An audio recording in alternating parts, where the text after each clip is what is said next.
تخيلي بقى انك تعبتي سنين علشان الكل يكون مرتاح، بس اول ما قررتي ترتاحي اتقال عليكي انانية.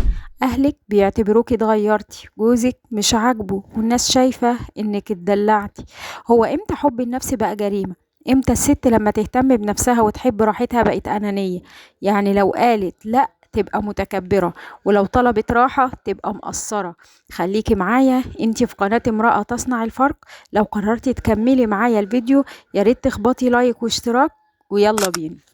الست في مجتمعنا متربية على إنها دايما تدي وتضحي، تدي بقى لولادها، لجوزها، لبيت أهلها، لأصحابها، لأي حد غير نفسها. بس أول ما بتقرر تهتم بنفسها شوية بتتهم بالأنانية. يعني لو خدت ساعة في اليوم تهتم ببشرتها بشعرها أو تقرأ كتاب، الناس تقولك هو انت فاضية؟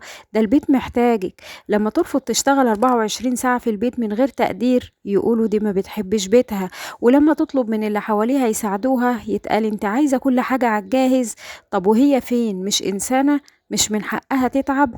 مش من حقها تقول لا؟ مش لازم تبقى مضحية علشان تتحب، ولا تتبهدل علشان تبقى ست مثالية.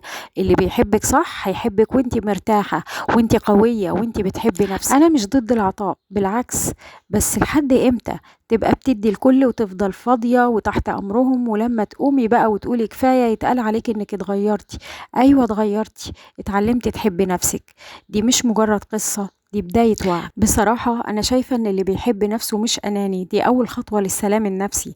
هل فعلا شايفين إن الست لما تبدأ تحب نفسها تبقى اتغيرت وبقت أنانية واتغيرت للأوحش، وإنها مش من حقها تقول تعبت في يوم؟ طب وإيه يعني لما تقول تعبت في يوم ونفسي أرتاح طالما هي ما قصرت؟ لو شايفة إن الموضوع مهم ولمسك من جوه ياريت تسيبيلي لايك واشتراك، وعايزة الكل يشارك برأيه في الكومنتات ومن غير فلترة. وفي نهاية الفيديو أحب أشكركم وأقول لكم انتظرونا في الفيديو الجاي. مع السلامة.